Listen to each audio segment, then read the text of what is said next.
Law का new chapter start करने वाले हैं विद योर परमिशन, जो बहुत इंपॉर्टेंट चैप्टर है। यस, हाँ, अब पीएमएम आ गई है। मैंने बोला आज नहीं दी तो आपको पार्टी दूंगा, ये मेरा प्रॉमिस है, और मेरा प्रॉमिस ही मेरा वचन है, और मेरा वचन ही मेरा शासन है। मतलब तेरे को इच्छा है कि कॉफी भी नहीं, तो कॉफी पिला के रखो क्या भाई?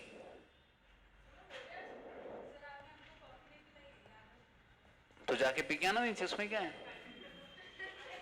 जाने का नीचे, वो बोलने का कॉफी बोली सर ने, कौन से सर ने? बोलने का अक्षय सर। वो बोले कौन अक्षय सर?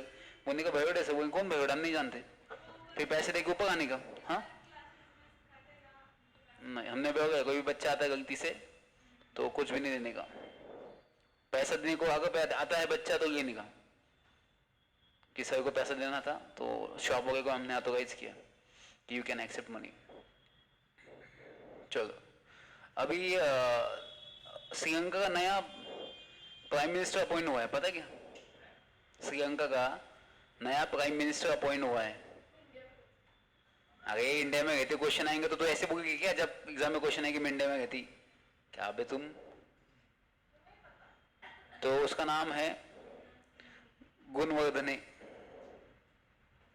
उसके अंदर ही गुण है तो उसका नाम है गुणवर्धने। गुणवर्धने, गुण गुण गुण मतलब मार्क्स। अभी ध्यान दो, आज अपन जो चैप्टर स्टार्ट करने वाले दैट इज टॉट। टॉट हुआ है आप लोगों का? नहीं, किसी का नहीं हुआ है टॉट? पक्का? चलो, ये बहुत इंपॉर्टेंट चैप्टर है और बहुत इस पे क्वेश्चंस आते हैं, कल अपन ने देखा। तो ध्यान से रखना, पेज नंबर है 252। अपन मॉडल से ही जा रहे क्योंकि कुछ चीजें अपने को छोड़ने की नहीं है, सब लेने का है। इसमें मैक्सिमम टर्म्स बहुत है। मैक्सिमम टर्म्स मतलब मतलब मतलब तुमको बोला था मैंने कल? ठीक है, नहीं बोला तो ठीक है, तुमको क्या याद रहता? हाँ, ये देखो टॉट। चलो, तो अभी आपके पास नोटबुक पे रेडी करना, अपन छोटे छोटे पॉइंट्स इसमें निकालेंगे, वो बहुत इंपॉर्टेंट है आपके लिए। एग्जाम में बहुत बार ये पूछा जा सकता है। चलो, अभी स्टार्ट करिए, ध्यान देना सब लोग। पहले टॉट क्या होता है मैं आपको इसका बेसिक मतलब बताता हूं। अरे बाप रे,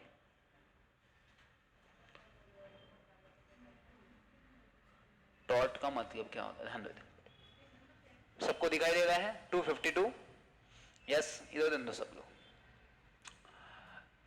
अभी जनरली अगर आपने किसी का मर्डर किया, एग्जाम्पल देगा हूं मैं, इमेजिन करना सिर्फ। आपने अगर किसी का मर्डर किया तो मुझे एक बात बताओ, मर्डर करना मतलब फिजिकल एप्लीकेशन, फिजिकल फोर्स अपन अप्लाई करते हैं, यस और नो? उसको डैमेजेस होता है, इंजरी होती है फिजिकल। तो ये से जो क्राइम्स होते हैं ना इंडिया में, जनरली ये आईपीसी के अंडर आते हैं। आईपीसी का मतलब क्या होता है? Indian Penal Code. ये जनरली आईपीसी होता है। यहां पे सब आपके क्राइम्स आते हैं। क्या आता है? क्राइम्स। क्राइम्स मतलब किसी को मारना, फिजिकल एप्लीकेशन ऑफ फोर्स, तो ये आईपीसी के अंडर आता है। किसी का मर्डर किया, किसी को आपने हाफ मर्डर किया। हाफ मर्डर मतलब पूरा मर्डर नहीं, हाफ मर्डर मतलब मरना भी नहीं है और छोड़ना भी नहीं है, बीच में रखने का उसको, तो उसे हाफ मर्डर कहते हैं। I will give a training कि हाफ मर्डर कैसा होता है, फुल मर्डर कैसा होता है, 300 सेक्शन क्या कहता है, मर्डर किया तो कैसे मर्डर किया तो आपको एग्जामिशन है। So there are so much facts. I am just kidding, online record होगा, सॉरी। चलो, तो ये आईपीसी के अंडर आता है, तो आपने को ये पढ़ने की जरूरत नहीं है अभी, ठीक है? अपन जो टॉट में पढ़ने वाले ना वो बिल्कुल फिजिकल एप्लीकेशन फोर्स वाला पढ़ने नहीं वाले। अपन यहाँ पे मेंटल हरेसमेंट जो होती है ना अपनी, वही पढ़ने वाले। आज आपके दोस्त को आप जाते जाते घर पे जाने के बाद आपके दोस्त को आप व्हाट्सएप पर किसी ने बोल दिया गलती से आपको कुछ भी गलत गलत गलत चीजें, तो आज अब वो सीखने वाले कि उनको क्या आप बोल सकते हो। और आपके फैमिली या रिलेटिव आपको कुछ बोलते हैं आपके बारे में कुछ गलत भी, तो आपको सेक्शन के सहित आप उनको बोल सकते हैं कि उनकी सजा 2 साल तक कैसे होती है। ये ध्यान दो पीछे, गर्ल्स शांत, ध्यान दो। टॉट का मतलब क्या होता है ध्यान दो। अभी जनरली टॉट का मतलब क्या होता है कि आपका बिहेवियर। टॉट का मतलब क्या होता है जनरली? आपका बिहेवियर, आपका स्वभाव। स्वभाव। अभी इधर ध्यान दो, सुनो सब लोग। अभी क्या हुआ ना, फॉर एग्जाम्पल ये मैं हूँ, ठीक है, और तो वेदिका ने क्या किया, मराठी में उसको समझा नहीं गलती से, उसने ऐसे ऐसे वर्ड यूज किए फेसबुक पे, वो कुछ अच्छा कहने वाले थी कि अक्षय सर बहुत अच्छे हैं, तो वो मराठी में एक मनत होती ऐसे कुछ, तो गलती से उसमें गालियां आ गई 3-4। अब मुझे एक बात बताओ, उसने जो मेंशन किया है, क्या उसका कोई फिजिकल डैमेजेस हुआ है कि मुझे? नहीं ना। फिजिकल डैमेज हो तो आईपीसी के अंडर आता, बट मेरा क्या हुआ है, मेंटल डैमेजेस हुआ है, मेंटल हरेसमेंट हुई है, मेरे इमोशंस डाउन हो चुके हैं, हर्ट हो चुका हूं मैं। तो क्या आप इसको काउंट कर सकते हो कितना परसेंट है, मैं कितना परसेंट दुखी हूं? 20%, 30%, 40%? नहीं ना। तो ये जो क्राइम्स होते हैं जनरली, ये जो कैरेक्टर्स होते हैं, जो राइट्स का वायलेशन होता है आपका, ये जनरली किसके अंदर आता है? टॉर्ट के अंदर होता है। टॉर्ट का सिंपल मतलब होता है कि आपके सिविल राइट्स का वायलेशन होना। कौन सा राइट का? आपका सिविल राइट्स का वायलेशन होना। आपके राइट्स अगर वायलेट हो जाते हैं मार्केट में, सिविल राइट्स, तो ये टॉर्ट के अंडर आता है, याद रखना। दूसरी चीज याद रखो, अभी ये ध्यान दो सब लोग, मैंने बोला कि इस प्रॉपर्टी में आना मना है। बहुत सारी जगह पे आपने देखा होगा ऐसे लिखा होता है board, this property belongs to the XYZ person, ऐसे बहुत बार लिखा होता है, वहां पे बोर्ड लिखा होता है। अभी इधर ध्यान दो सब लोग, ये मेरी प्रॉपर्टी है, फॉर एग्जाम्पल मैंने यहाँ पे एक बोर्ड लिखा है कि this property is belonging to the Akshay Bhaywade advocate MBA BBA लाओसियस, जो भी लिखा है मैंने, यहाँ ना मना है। वेदिका आती है यहाँ पे और यहाँ पे राउंड मार के चली जाती है गोल। अब मुझे एक बात बताओ, वेदिका यहाँ से राउंड मार के चली जाती है, क्या मुझे कुछ फाइनेंशियल लॉस हुआ? क्या मुझे फिजिकल कुछ डैमेजेस हुआ, मुझे इंजरी हुई? बट आपको नहीं लगता आपके राइट्स का वायलेशन हुआ है? क्योंकि यहाँ पे आना राइट्स किसका था? सिर्फ मेरा था। तो ये राइट्स का वायलेशन उसने किया है। तो ऐसे मैटर किसके अंडर आते हैं? टॉर्ट के अंडर आते हैं, याद रखना। जहां पे फिजिकल एप्लीकेशन नहीं आएगा, बट जहां पे आपके राइट्स का वायलेशन होगा, मेंटल डिस्ट्रेस होगा, जहां पे ऐसा लॉस होगा क्योंकि काउंट करना इम्पॉसिबल है। अभी वेदिका यहाँ आने से कितना मुझे लॉस होगा काउंट नहीं कर सकते अपन, बट यही आप टॉर्ट के अंडर सीखने वाले हो और इसी को अपन कंसिडर करने वाले हो कि जो आपके राइट्स का वायलेशन होता है इंडिया में, तो वैसे राइट्स के अपन कहा किसके अंडर आते हैं? लॉ ऑफ टॉर्ट के अंडर आते हैं, याद रखना, ठीक है। चलो, और दूसरी चीज हमेशा याद रखना, आप गलत कब हो सकते हैं? आपके दिमाग में ये चीज होनी चाहिए, मीन्स रिया। अभी ये कोई लड़की नहीं है, रिया चक्रवर्ती पता है, सुशांत सिंह राजपूत। तो याद रखना आपके दिमाग में मेंस रिया होनी चाहिए। सर हमारे दिमाग में मेंस रिया मतलब, मेंस मतलब मेंस एंड रिया मतलब क्या? इसका सिंपल मीनिंग इसका होता है, एक मिनट, इसका सिंपल मीनिंग होता है गिल्टी इंटेंशन, गिल्टी इंटेंशन या गिल्टी माइंड। याद रखना टॉट में आप गलत तभी हो सकते हो जब आपके माइंड में क्या होना चाहिए? गिल्टी इंटेंशन होना चाहिए। मैं आपको एक एग्जांपल बताता हूं। मेरे शॉप के सामने ना एक बेवड़ा था, दारू पिया हुआ इंसान चल रहा था, वो वहीं पे होगा मेरे शॉप के सामने। तो मेरे चाचा ने क्या किया ना, उसको थोड़ा सा धक्का कि आगे चल, ऐसे थोड़ा ही किया, आगे चल। वो नीचे गिरा और सिर पर इसको चोट लग गई और डेथ हो गई उसकी जगह पे। अब मुझे एक बात बताओ, क्या चाचा के दिमाग में ऐसा था कि उसका मर्डर करना? क्या चाचा के दिमाग में था कि गिल्टी इंटेंशन? नहीं था ना। जब तक आपके दिमाग में गिल्टी इंटेंशन नहीं होगा तब तक आप you are not liable to pay any damages under the law of tort. तो पहले क्या होना चाहिए आपके दिमाग में? गिल्टी इंटेंशन, कि मुझे इसको ऐसा करना है, तभी आपको सजा हो सकती है। अगर आपके दिमाग में नहीं है ऐसा गिल्टी इंटेंशन तो आप क्यों करोगे फिर? ये देखो, एक तो गिल्टी इंटेंशन होगा, गिल्टी इंटेंशन नहीं होगा तो गलती से हो सकता है, और गलती की सजा नहीं होती। फॉर एग्जाम्पल ये प्रॉपर्टी थी और यहाँ पे ऐसा बोर्ड था और ये मराठी में लिखा था, वेदिका को नहीं समझा मराठी, ही प्रॉपर्टी माझी आहे आणि ते येण्यास सक्त मनाई आहे। तो इसको क्या, कोई शायद यहाँ पे कुछ वॉशरूम वॉशरूम हो सकता है, वेदिका को नहीं समझा। अब मुझे एक बात बताओ, इस चीज में क्या उसका इंटेंशन था इस प्रॉपर्टी में आना? उसको पता नहीं था तो उसको सजा नहीं हो सकती। बट अगर उसको पता होता कि यहाँ पे आना मना है बट स्टिल वो एंटर करती, then under law of tort क्या होगी? इसको सजा हो सकती है। तो याद रखना लॉ ऑफ टॉर्ट में आप गलत तभी हो सकते हैं, आपके दिमाग में क्या होना चाहिए? गिल्ट इंटेंशन, और गिल्ट इंटेंशन को लॉ में क्या कहते हैं, मेंस रिया। तो एग्जाम में कभी भी मेन इसका है ना मैक्सिमम टर्म्स पूछते हैं कि मेंस रिया का मतलब क्या होता है ऑब्जेक्टिव क्वेश्चंस में, तो आपको नीचे ऑप्शंस देंगे। तो याद रखना गिल्टी माइंड, गलत दिमाग होना चाहिए तभी टॉट हो सकता है। चलो पढ़ते हैं अपन आगे। और दूसरी चीज याद रखना, टॉट में एक होता है लिक्विडेटेड डैमेजेस, लिक्विडेटेड डैमेजेस, और दूसरा होता है अनलिक्विडेटेड डैमेजेस। इन दोनों में फर्क क्या होता है ध्यान रखो। सुबह सुबह अच्छा लगता है एकदम फ्रेश, जल्दी अच्छे खत्म हो जाएंगे तो आपको भी फ्रेश जाएंगे, ध्यान दो। और ट्रैफिक भी नहीं लगती मुझे आने के लिए, सिटी से 30 मिनट में आ जाता हूँ। आपको ज़्यादा ट्रैफिक लगती है ना, क्योंकि इस टाइम पे ऑफिस वाले निकलते हैं ना सब, इसकी वजह से। आपको ट्रेन कितने बजे थी? 8-9, हाँ सब मुझे 8-9 मतलब 8:09। अच्छा चलो ध्यान दो। अभी ये क्या होता है लिक्विडेटेड एंड लिक्विडेटेड डैमेजेस।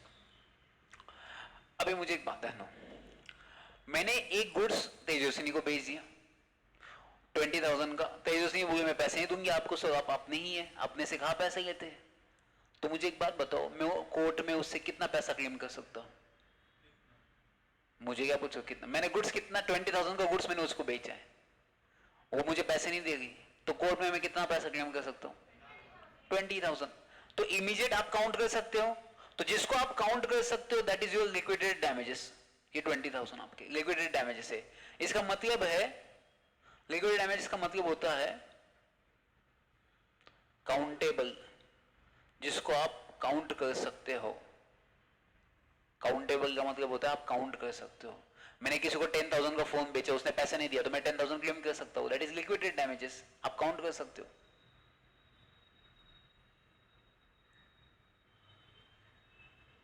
शाउनी ने गलती से मैसेज डाल दिया ग्रुप पे, गलती से कहीं डालने वाली थी, गलती से दोस्ती के साथ चैट कर गई थी और गलती से ग्रुप में डाल दिया गलत मैसेज मेरे बारे में।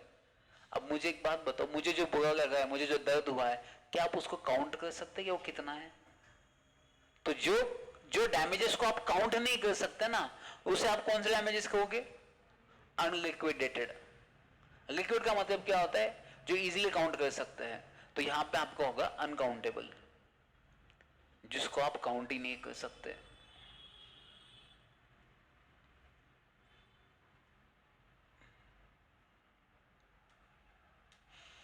समझा? चलो चलो टॉट में आते देखते हैं बेसिक। देखो ध्यान दो, टॉट is French equivalent to English word. टॉट का मतलब क्या होता है? रॉन्ग, गलत। टॉट का मतलब होता है गलत, रॉन्ग। एग्जाम में पूछा जाता है what is the meaning of taught, that is wrong, गलत। और इसको लैटिन वर्ड में कहते हैं टॉटम। मैं जब भी ऐसी कोई इंपॉर्टेंट चीज बोलता हूँ ना, टॉट का मतलब रॉन्ग, तो साइड में लिखने का नोटबुक में, जैसे फॉर एग्जाम्पल देखो ऐसा करने का। अगर आप मैं जब भी बोलता हूँ कोई चीज, तो क्या करने का, ऐसा लिखने का टॉट, ऐसा लिखने का। टॉट का मतलब होता है रॉन्ग, टॉट को कहते हैं टॉटम, टॉट मतलब सिविगोंग। तो ऐसा लिखने का जब भी मैं बोलता हूँ एक एक पॉइंट, तो नेक्स्ट टाइम आपको पैसेज पढ़ने की जरूरत नहीं पड़ेगी। जो तो टॉट को क्या कहते हैं? टॉटम, ठीक है। चलो नेक्स्ट पढ़ते आगे देखते हैं। टॉट इज रियली सिविल रॉन्ग, आपने पढ़ा ये क्या था? सिविल रॉन्ग था।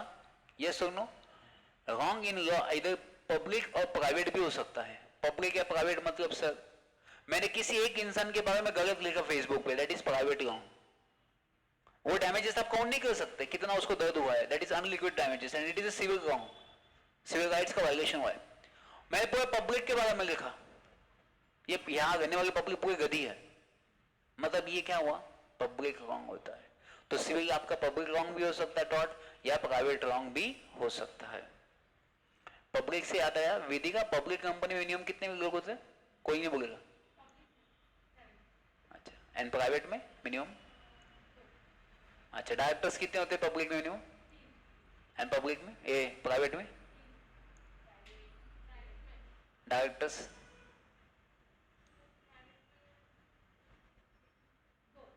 हाँ दो। और प्राइवेट में मैक्सिमम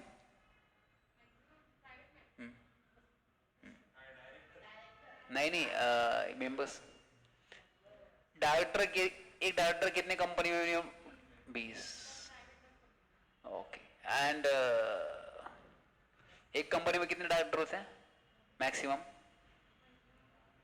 हाँ 15 मैक्सिमम एक कंपनी डायरेक्टर 15 चलो मुझे ऐसे ही याद है ध्यान दो चलो Broadly speaking, public wrong are the violation of public law and hence amount to be offense against the state, while private wrong are the breaches of private law that against the individual. चलिए पढ़ने की जरूरत नहीं है आगे आ जाओ हाँ तो section 2M definition section 2M में लिखा है tort means a civil wrong which is not exclusively breach of contract or breach of trust. अभी याद है ना यहाँ पे एग्जाम में क्वेश्चन आता है ये ब्रीच ऑफ कॉन्ट्रैक्ट क्या होता है ब्रीच ऑफ ट्रस्ट क्या होता है under section 2M of limitation act इधर ध्यान दो आपने कॉन्ट्रैक्ट पढ़ा है इंडियन कॉन्ट्रैक्ट एक्ट 1872 तो कॉन्ट्रैक्ट में अगर कोई आपका कॉन्ट्रैक्ट ब्रेक कर देता है तो आप कॉन्ट्रैक्ट के अंदर उसका क्लेम कर सकते हो तो आपको टॉर्ट में आने की जरूरत नहीं है क्योंकि कॉन्ट्रैक्ट में डैमेजेस फिक्स होते हैं ना मैंने आपको गुड्स बेचा 10,000 का आप मुझे पैसे नहीं दे रहे हो तो अंडर कॉन्ट्रैक्ट में आपको 10,000 मांग सकता हो तो जो डैमेजेस लिक्विडेट होते हैं इजीली काउंटेबल होते हैं वो टॉर्ट के अंडर नहीं आते तो ब्रीच ऑफ कॉन्ट्रैक्ट भी क्या काउंटेबल है कितना कॉन्ट्रैक्ट में लॉस हो आप काउंट कर सकते हो तो वो टॉर्ट के अंडर नहीं आता तो breach of contract it not comes under the tort के अंडर नहीं आता क्योंकि कॉन्ट्रैक्ट में अपन ने पढ़ा है डैमेजेस कि मैंने अगर कोई गुड्स बेचा आपको पैसा नहीं देगा तो मैं आपसे क्लेम कर सकता हूँ जितना पैसा कॉन्ट्रैक्ट का एकदम ईजी होता है सब सीधा होता है सब लिखा होता है कितना पैसा लेना है कितना है तो ब्रीच ऑफ कॉन्ट्रैक्ट टॉर्ट के अंडर नहीं आता ये याद रखना और ब्रीच ऑफ ट्रस्ट क्या होता है ध्यान रखना ऐसे कोई ट्रस्ट के बेसिस पे आप अगर कॉन्ट्रैक्ट करते हो ना ट्रस्ट के बेसिस पे तो ट्रस्ट वाला यहाँ पे नहीं आता क्योंकि trust is not a legal document मैंने आपको ट्रस्ट रख के मैंने 10,000 दिए थे या मैंने आपको ट्रस्ट रख के आपने ये किया था नहीं याद रखना लॉ में कभी ट्रस्ट नहीं देखा जाता डॉक्यूमेंट्स देखे जाते और टॉर्ट के अंदर ट्रस्ट नहीं देखा जाता आपका मेन क्रिया देखा जाता ट्रस्ट तोड़ना is not important under the tort आपका गिल्टी इंटेंशन है कि नहीं वो इंपॉर्टेंट है तो याद रखना तो ट्रस्ट के and breach of contract can not comes under the law of tort चलो यहाँ पे एक साइमन ने डेफिनेशन दिया है क्या कहा है साइमन ने देखो एग्जाम में आपको पूरी डेफिनेशन पूछेंगे नहीं मतलब पूछेंगे कि डेफिनेशन किसने कही है तो आपको याद कैसे रखना है अब इसका नाम है साइमंड और इसको याद रखना है कितने गए थे हाँ आप इसको साइमंड को लिख सकते हैं इक्विटेबल साइमंड को कैसे रखोगे इक्विटेबल साइमंड इटेबल इक्विटेबल का मतलब होता है इक्वल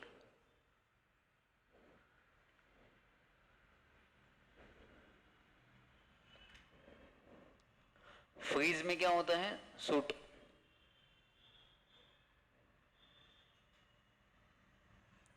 फ्रेजर की डेफिनेशन में सूट याद रखना फ्रीज में सूट होता है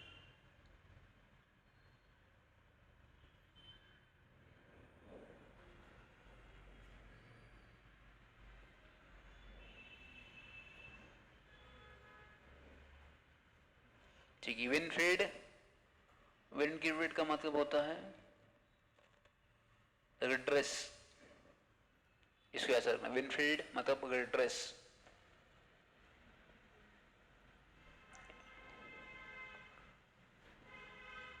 अच्छा वो इनफील्ड रॉयल इनफील्ड है अच्छा मैं विनफील्ड और इनफील्ड ड्रेस अच्छे ड्रेस पहन के इनफील्ड पे बैठ जाओ फ्रेजर फ्रीज में क्या है सूट है साइमंड क्या है इक्विटेबल ऐसे ही याद रखना बस डेफिनेशन एग्जाम में कभी कभी एग्जाम पूछी जाती है चलो आगे बढ़ते हैं अब इसमें कुछ कुछ कंडीशंस दिए कि टॉर्ट होता है क्या है ये ध्यान देना सब लोग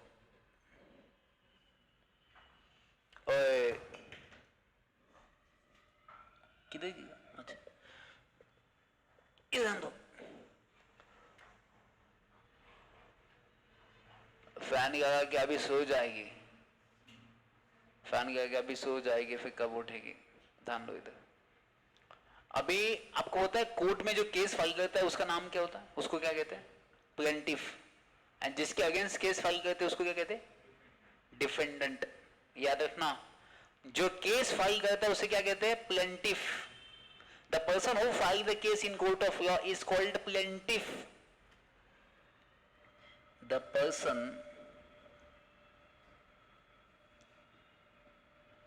person who file the case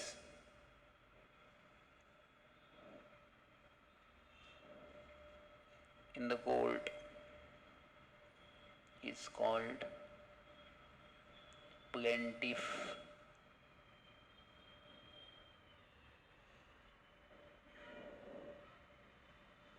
To whom case is filed, नहीं,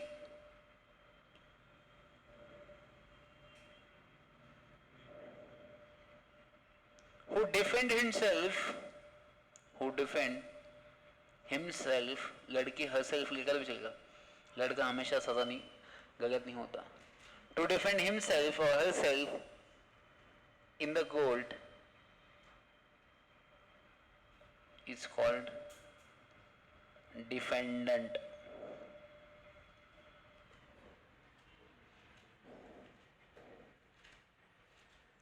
आपको पता है एक, नहीं श्रावणी बिगड़ गई आजकल। मैंने आपको बाल कटवाने की बताया ना, एक लड़की ने बाल कटवाए थे, नहीं बताया आपको? तो क्या हुआ, टॉर्ट के अंडर में एक बहुत फेमस केस हुई थी, बहुत फेमस। मैं आपको एक उसका, हाँ तुमको पता है, मैंने उसका एक बाल काटे थे लड़की के, नहीं याद? ध्यान दो इधर। क्या हुआ था, एक मॉडल थी बहुत अच्छी, अब मुझे कैसे पता, मैंने न्यूज में पढ़ा था। एक बहुत अच्छी मॉडल थी और फैशन शो करने का उसको बहुत शौक था उसको, मतलब करती थी वो, पैसा उसी से कमाती थी। तो ना मॉडल जैसी जो लड़कियां होती है ना, बड़ी बड़ी कंपनी में, जो हेयर सलून की बड़ी बड़ी कंपनी ना, वहां पे करने के लिए जाती हैं। मुझे सब न्यूज में पता चलता है, बाकी मेरा कोई पर्सनल ये नहीं। तो जब ऐसी लड़कियां बड़ी बड़ी कंपनी में जाती है बाल कटवाने के लिए, तो क्या हुआ था एक बार, तुम्हारे को जो बॉय कटा था ना, बाबा कट या बॉय क्या कहते उसको, बाबा कट का बॉय कट क्या कहते उसको, इतना बाल होते इसके, आधे बाल होते इतने करते ना, लड़कियां फैशन इतना बाल करती, लड़की की तरह इतने छोड़ दो, क्या जो भी है। तो उस लड़की ने उस कंपनी वाले को कहा था, हेयर सलून वाले को, कि मेरे बाल यहाँ तक कट करना, ठीक है, मेरा फैशन शो अभी नेक्स्ट वीक। तो उस लड़के से गलती हो गई, उसे थोड़ा ऊपर और बाल काटे, गलती से थोड़ी लेंथ और कम हो गई, अब उसके बाल यहाँ तक आ गए। तो उसकी वजह से क्या हुआ, फैशन शो में उसका अपॉइंटमेंट नहीं हुआ, मतलब फैशन शो में उसको चांस नहीं मिला प्लेटफॉर्म पे, क्योंकि उसके बाल कम थे। तो आप बिलीव नहीं करोगे, उसने टॉट के तहत उसके अंडर 50 लाख रुपए रिकवर किया उस कंपनी से। बिकॉज अब मुझे एक बात बताओ, जो बाल काटे उसके वजह से उसको जितना दर्द हुआ, क्योंकि उसका सिलेक्शन नहीं हुआ फैशन शो में, उसका दर्द आप काउंट कर सकते हो कि कितना है, नहीं कर सकते। तो उसने कोर्ट को कहा कि भाई साहब देखो, मेरी जिंदगी खत्म हो चुकी है, मैं डिप्रेशन में चली जा चुकी हूँ, मेंटल डिस्ट्रेस आ चुका है मुझे जिंदगी में कोई नहीं मिलेगा, मेरी सब जिंदगी खत्म हो गई, मुझे 50 लाख रुपए चाहिए। तो कोर्ट ने उसको 50 लाख रुपए ग्रांट कर दिया और उसको 50 लाख रुपए मिले उस कंपनी से। बाल तो वापस आएंगे 1 लाख रुपए खर्चा करने के बाद भी, 49 लाख जिंदगी भर बैठो, जिंदगी के बाद भी, जिंदगी के पहले भी, पेंशन योजना। चलो, तो ऐसे बहुत सारे केस आते हैं टॉर्ट के अंडर। चलो, तो सबसे पहले यहाँ पे 3 स्टेप्स याद रखना कभी भी टॉर्ट के अंडर। तो सबसे पहले फर्स्ट स्टेप है रॉन्गफुल एक्ट। रॉन्गफुल एक्ट किसका होगा, प्लेंटिफ के डिफेंडेंट का, डिफेंडेंट, इसलिए तो प्लेंटिफ केस फाइल करेगा ना, प्लेंटिफ खुद ही करेगा तो खुद कैसे फाइल करेगा, तो कौन किसका एक्ट गलत होना चाहिए, डिफेंडेंट का, इसलिए प्लेंटिफ केस फाइल करता है। And the wrongful act must B result in क्या होना चाहिए सामने वाले को, डैमेजेस। और डैमेजेस कौन थे पता है, फिजिकल डैमेजेस नहीं होने चाहिए, मेंटली डैमेज होने चाहिए। And the wrongful act must be such nature as to give rights to legal remedy. और ऐसा राइट्स का वायलेशन होना चाहिए जहां पे रेमेडी है, जहां पे राइट्स है वहां पे रेमेडी है। अभी बताना नहीं इसका मतलब क्या होता है। मेरी यहाँ पे कपड़े की दुकान है फॉर एग्जाम्पल, मैं यहाँ पे कपड़ा बेचता हूँ, जस्ट इमेजिन करना, ये मैं कपड़े की शॉप है, मैं यहाँ पे बेचता हूँ, चलो 20-20 रुपए कपड़े, ठीक है, मार्केट में बेचो, इमेजिनेशन करना। अब मुझे एक बात बताओ, मेरे बाजू में ही, एकदम बाजू में ही तेजस्विनी आई, मैं बड़ा शॉप चालू होती सर होलसेल का, 10 रुपए में कपड़े, और मैं बेच रहा था 20 रुपए में कपड़े। अब मुझे एक बात बताओ, जो मेरे पास इतने कस्टमर थे वो किसके पास शिफ्ट हुए? तेजस्विनी के पास शिफ्ट हुए। अब मुझे एक बात बताओ, क्या मैं शॉप डालने का राइट्स मेरे पास है तो तेजस्विनी के पास भी शॉप डालने का राइट है? यस सुन, क्या यहां पे राइट्स का वायलेशन हुआ है क्या मेरे बाजू में शॉप डालने से? तो आपका राइट्स का वायलेशन ही हुआ तो क्या आपको कोई सोल्यूशन मिलेगा कोर्ट से? So there is a no right, there is a no remedy. अगर राइट है तो रेमेडी भी है, बट यहां पे राइट्स का वायलेशन ही नहीं हुआ है, क्योंकि ये कोई राइट नहीं है शॉप डालना बाजू में, कोई भी डाल सकता है, आप भी डाल सकते हो उसके बाजू में शॉप, कहीं जाके 5 रुपए में भी बेच सकते हो आप। ये वायलेशन नहीं होता जनरली। जहां पे राइट्स है वहां पे रेमेडी है, जहां पे राइट नहीं है वहां पे रेमेडी नहीं है, ये चीज याद रखना। इसको एग्जाम में कहते हैं यूबी जस्ट ईबी रेमेडियम। यूबी है, आगे बताऊंगा मैं को, जस्ट बता रहा हूं, यूबी जस्ट ईबी रेमेडियम। इसका मतलब होता है there is a right, there is a remedy. वापस बोलो, there is a right, there is a remedy. जहां पे राइट है वहां पे क्या है? रेमेडी। चलो, तो रॉन्गफुल एक्ट पढ़ लिया अपन ने। उसके बाद लीगल डैमेजेस। अभी ध्यान देना बच्चों, डैमेजेस 2 टाइप के हो सकते हैं, ये बहुत इंपॉर्टेंट एग्जाम में, इसको थोड़ा अच्छा इंपॉर्टेंट टिक मार्क करना। लीगल डैमेजेस अशबी एंड व्हाइट में बहुत अच्छे एक्सप्लेन किया है। किसमें? ये एग्जाम में केस हुआ, पूछी थी बहुत बार, अशबी एंड व्हाइट। अभी ये क्या होता है अशबी एंड व्हाइट? ये केस हुआ, याद रखना। अभी ठीक से जानना, कंफ्यूजन बहुत होता है बच्चों को। ये नाम क्या दिखा रहेगा आपको सबसे पहले? यहां पे डैमनम सिन इंजुरिया। अभी ध्यान दो इधर, बहुत अच्छा ध्यान दो इधर, अशबी एंड व्हाइट है। अभी मैंने आपको अभी बोला था कि तेजस्विनी मेरे बाजू में शॉप डाला, मुझे फाइनेंशियल लॉस हुआ, उसने बाजू में शॉप डालने की वजह से मेरा प्रॉफिट कम हुआ, मुझे डैमेजेस हुए हैं भाई साहब। मुझे क्या हुआ है? मेरे डैमेजेस हुए हैं। क्या मेरे राइट्स का वायलेशन हुआ है क्या? तो सीन का मतलब होता है साइलेंट। यहां पे सीन का मतलब होता है साइलेंट, तो एंड इंजरी का मतलब होता है आपके राइट्स। तो मुझे बताओ, यहां पे सिर्फ डैमेजेस हुआ है बट राइट्स का वायलेशन नहीं हुआ है, तो ये टॉर्ट के अंडर कंसिडर नहीं किया जा सकता। इसका अपोजिट बताओ आपको, इधर ध्यान देना। ये नाम क्या है? अभी उल्टा क्या है? इंजुरियस इन डैमनम। अब यहां पे क्या हुआ? ध्यान देना, मेरी गाड़ी नीचे खड़ी थी, अब ये जाके राउंड मार के आई श्रावणी ऐसी बिना पूछे। अब मुझे कोई फिजिकल डैमेज तो नहीं हुआ है, बट मेरे राइट्स का वायलेशन हुआ है ना, यस और नो? तो यहाँ पे राइट्स का वायलेशन हुई, यहाँ पे क्या हुई? आपको इंजरी हुई है। इंजरी मतलब राइट्स का वायलेशन हुआ है। यहाँ पे साइलेंट क्या है? सीन का मतलब साइलेंट क्या है? यहाँ पे डैमनम, डैमनम का मतलब डैमेजेस। तो यहाँ पे साइलेंट क्या है? डैमेजेस। तो ये कोर्ट में कंसिडर किया जाता है। तो जहां पे इंजरी है स्टार्टिंग में, मतलब राइट्स का वायलेशन है, वही टॉर्ट के अंडर कंसिडर किया जाता है। बट जहां पे स्टार्टिंग में डैमेजेस है और आपकी साइलेंट इंजरी, वो कोर्ट के सामने कंसिडर नहीं किया जा सकता, ये याद रखना। तो मुझे इधर ध्यान देना सब लोग, मुझे बताओ, under the tort injurious in damnum या डैमनम सिन इंजुरिया, कौन सा कंसिडर किया जाता है?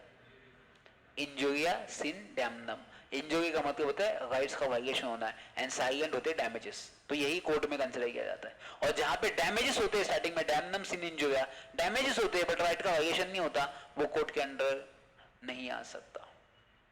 इसके एग्जाम्पल बताओ मैं, देखो जोमेटो ऐप आपको पता है, तो मैंने जोमेटो ऐप पे डाला अक्षय चपाती मार्केट, मैं चपाती बेचता हूँ वहां पे अच्छे बना के, समझो सर।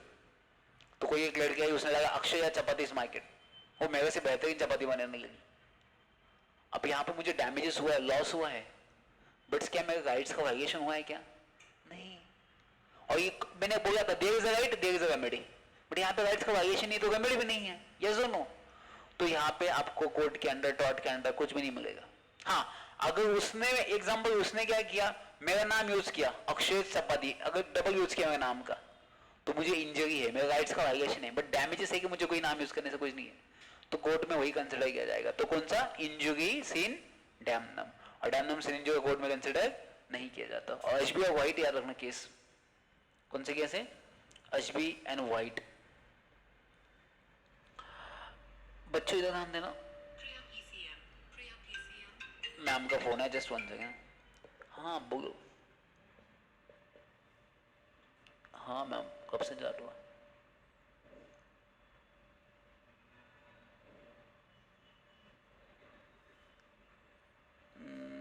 ठीक है, बट मेरा वो सी ए इंटरमीडिएट है ना 10:30 से 11:30।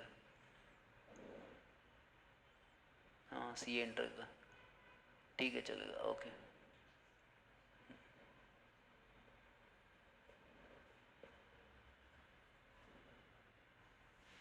आपके देखो अभी यहाँ पे ना, ये बहुत आपके यहाँ पे एग्जाम्पल ऐसे देते हैं ना। हाँ देखो, ये मेरा फेवरेट एग्जाम्पल इंस्टीट्यूट का, आपके इंस्टीट्यूट देखो, मैं तो कितना अच्छा एग्जाम्पल देता हूँ। आपके इंस्टीट्यूट का कैसे example, A finds a drunken stranger in his room who has no business to be there, and if thus trespass, A is entitled to get rid of him if possible without force, but if that be not possible, such force as the circumstances of the case may be warrant. मैं घर पे गया, यहाँ पे classroom open किया, देखा एक बेवड़ा बैठा था यहाँ पे दारू पी के ऐसे बैठ रहा। अब मुझे नहीं पता वो कहाँ से आए, बट उसने कुछ नहीं किया डैमेजेस ना, कुछ किसी को हाथ लगा, बट यहाँ पे मेरी इंजरी हुई ना, मेरे राइट्स का वायलेशन हुआ है, बिकॉज उसने एंटर किया विदाउट माय परमिशन। तो यहाँ पे इंजरी का वायलेशन हुआ है, मेरे राइट्स का वायलेशन है, बट डैमेजेस मुझे कुछ नहीं है, तो ये कंसिडर किया जाता है टॉर्ट के अंडर। मैंने आपको बोला था मेंस क्रिया, मेंस क्रिया मतलब आपके दिमाग में क्या होना चाहिए, गिल्टी इंटेंशन। चलो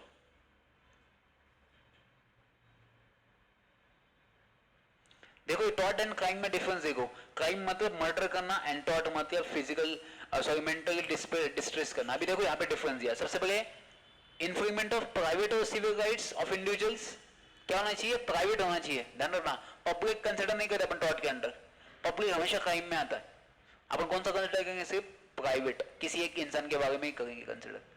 अभी ध्यान दो, सुनो, आपने प्राइम मिनिस्टर के बारे में गलत लिखा, तो ये प्राइवेट या पब्लिक है?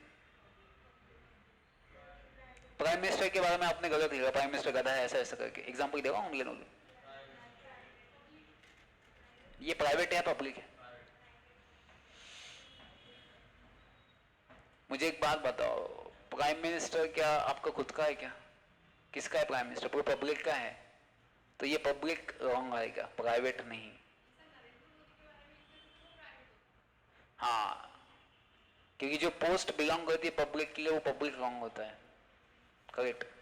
तो वेदिका मेरे साथ रहेगी तो होशियार बनने करके, चलो। क्या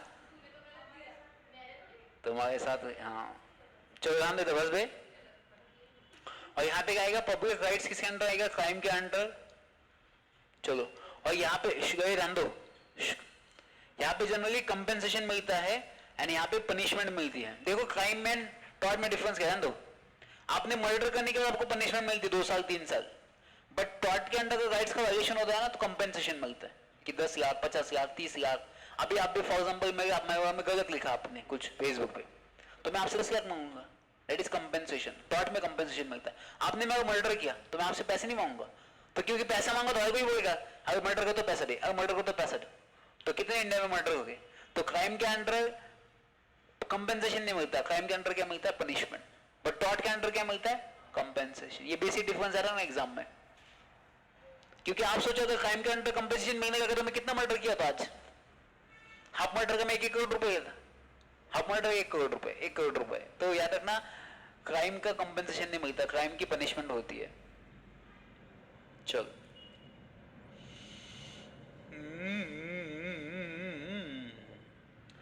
कौन सी केस थी वो, अशबी वर्सेस व्हाइट, लीगल डैमेजेस का याद रखना, अशबी वर्सेस व्हाइट केस थी। चलो बढ़ने का आगे, क्या काई का टाइम हुआ? अपना अभी कौन सा चैप्टर बचा है, कॉन्स्टिट्यूशन एनआईसीएस है, 2 ही चैप्टर बचे। कोई है किसका और चैप्टर बचा था? सबका बेसिकली हुआ है। तो अपना ये कौन सा महीना है?